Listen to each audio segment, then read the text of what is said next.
जय श्री राम। प्रिय भक्तों, आज का हमारा टॉपिक है कि अगर आप नाम जपना शुरू करोगे तो दो घटनाओं में से आपके साथ एक घटना जरूर घटित होगी। प्रिय भक्तों, इसका हमने फर्स्ट पार्ट भी डाला था और काफी साधकों ने उससे लाभ उठाया है, क्योंकि जो भी नाम जपते हैं तो उनके साथ कुछ ऐसी घटनाएं घटने लगती हैं तो बेचारे साधक डर के नाम जप छोड़ देते हैं। तो अगर आपने वो पार्ट नहीं देखा है तो हम डिस्क्रिप्शन में उसका लिंक देंगे, उस पार्ट को भी देखिएगा। और उसके बाद आज हम इसी का सेकंड पार्ट बना रहे हैं ताकि आपको लाभ मिले।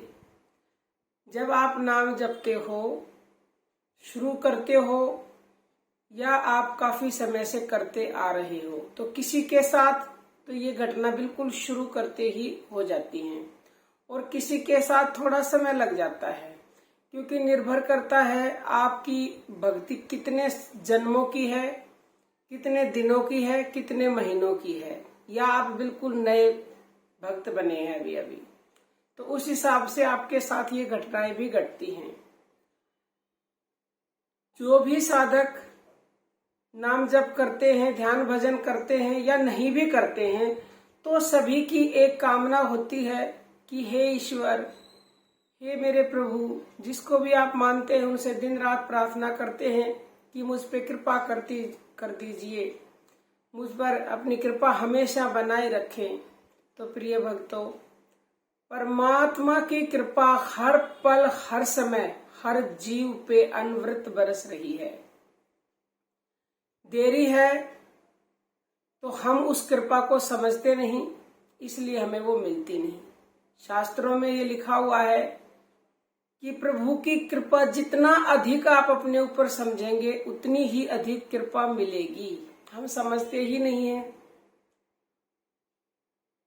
तो आप सबसे पहले तो अधिक से अधिक कृपा समझें उनकी, और उसके बाद आप नाम जपें, क्योंकि नाम ही कलयुग का ब्रह्मास्त्र है। ब्रह्मास्त्र जो फल सतयुग, त्रेता, द्वापर में यज्ञ से, तप से, तपस्या से और सैकड़ों ने हजारों सालों में मिलता था, वो कलयुग में कुछ ही समय में केवल और केवल हरि के नाम जप से मिल जाता है।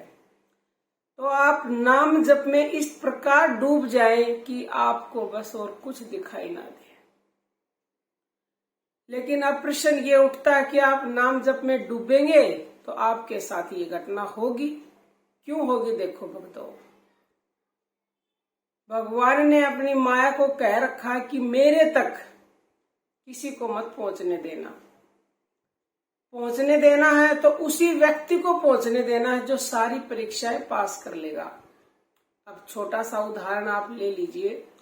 अगर आपको कोई बढ़िया नौकरी चाहिए तो वो नौकरी प्राप्त करने के लिए बहुत सारी परीक्षाएं देनी पड़ती हैं। जब सारी परीक्षाएं आप पास कर लेते हो, मेरिट में आपका नंबर आ जाता है, तभी आपको वो नौकरी मिलती है। तो ऐसे ही भगवान तक पहुंचने के लिए भगवान ने अपनी माया को कह रखा है कि मेरे तक मत पहुंचने देना किसी को भी। तो माया परीक्षा लेगी, माया आपको उलझाएगी। ये जो सांसारिक दुख सुख है ये आपको मिलेंगे, आपके साथ नेगेटिव घटनाएं घटेंगी, आपके जीवन में दुख भी आएंगे, आपके जीवन में परेशानियां भी आएंगी, क्योंकि वो जो आपके माया है ना, शरीर भगवान की माया है, वो भ्रमित करती है।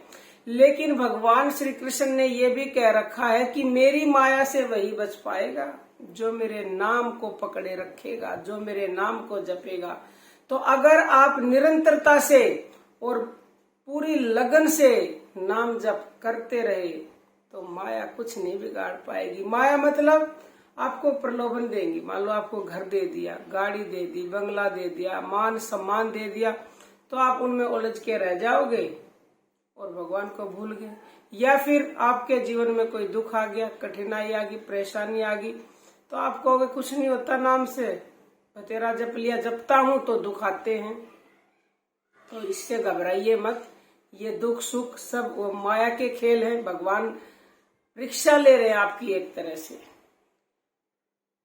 तो आप जब इस माया के चक्कर से ऊपर निकल आओगे और निरंतर नाम में इस प्रकार डूबे रहोगे कि आपको किसी से कुछ मतलब नहीं है, दुख आए सुख आए, नकारात्मकता आए, नेगेटिव शक्तियां कोई अपना प्रभाव दिखाएं, तो आप उन सब से जब पार निकल जाओगे तो प्रभु आपके खड़े हैं सामने। आपके जीवन में सुख ही सुख होगा, सुख ही सुख, और उसकी इतनी कृपा बरसेगी, इतनी कृपा बरसेगी कि आप समझ नहीं पाओगे कि इतनी कहां से मिल गई।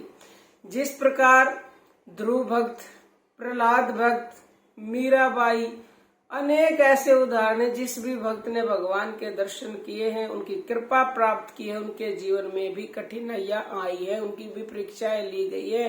क्योंकि भगवान की भक्ति कोई छोटी मोटी चीज नहीं कि वो हर किसी को दे दे, वो उसी को देते हैं जो पात्र होते हैं। पात्रता के हिसाब से भगवान आपको भक्ति देते हैं, भगवान अपनी कृपा देते हैं। भक्त प्रहलाद के जीवन में अनेक कष्ट आए, पहाड़ों से गिरा गया, अग्नि में जलाया गया, उसकी माँ ने भी कहा बेटा भक्ति छोड़ दे, लेकिन उसने किसी भी हाल में भगवान की भक्ति नहीं छोड़ी। तो भगवान ने भी उसका बाल बांका नहीं हुआ और साक्षात उसको दर्शन दिए और प्रभु की पूरी कृपा उसको मिली। तो आप भी, आपके साथ भी ये दो में से एक घटना होगी, या तो नकारात्मक होगी या सकारात्मक होगी। आप डरे नहीं, यानी कि अनुकूल प्रतिकूल कैसी भी परिस्थिति हो, क्योंकि ये सांसारिक चक्र है, दुख सुख आते जाते रहते हैं, लेकिन आप उस नाम को पकड़ेंगे, पकड़े रखेंगे ना, तो आपका बाल भी बांका नहीं हो सकता। नानक जी ने कहा है, नानक नाम जहाज है, चढ़े जो उतरे पार। जो उस नाम में चढ़ जाएगा, जहाज रूपी नाम में, तो वो संसार के दुखों से पार हो जाएगा।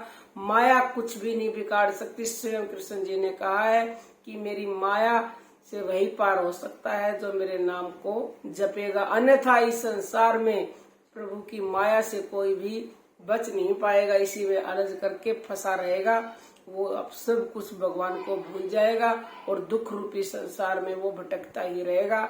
आपको सुख चाहिए तो भगवान का नाम जपिए। आपको माया से बाहर निकलना है तो भी आपको नाम जप करना ही पड़ेगा, अन्यथा कोई रास्ता है ही नहीं। प्रभु उसी को गोद में उठाते हैं जो किसी भी स्थिति में नाम को नहीं छोड़ते हैं। चाहे दुख आए, चाहे सुख आए, चाहे भूख लगे, चाहे प्यास लगे, चाहे कुछ भी हो जाए, बस नाम की लगन इतनी लगा ले कि बस नाम नाम नाम, रात दिन नाम। जितना जपोगे उतना ही अधिक सुख पाओगे। भक्तों, हम तो हर वीडियो में आपको बताते हैं कि इस नाम से बढ़कर इस दुनिया में कुछ भी नहीं है। इस नाम को कस करके पकड़ लीजिए, ये नाम ही आपको बचाएगा कलयुग में, अन्यथा आप बच नहीं पाएंगे। जितनी जल्दी हो सके उतना इसको पकड़ लीजिए। अगर आपका कोई प्रश्न है तो हमें कमेंट कीजिएगा, उसका उत्तर जरूर देंगे, क्योंकि हमारा एक मात्र उद्देश्य यही है कि आप भगवान से जुड़ें और अपना कल्याण करें और अपने आप को दुखों से बचाएं और अपनी मनोकामनाएं पूरी करें। बाकी भक्तों, अर्जी हमारी और मर्जी आपकी है। अब हम अपनी वाणी को विराम देते हैं। जय श्री राम। प्रिय भक्तों।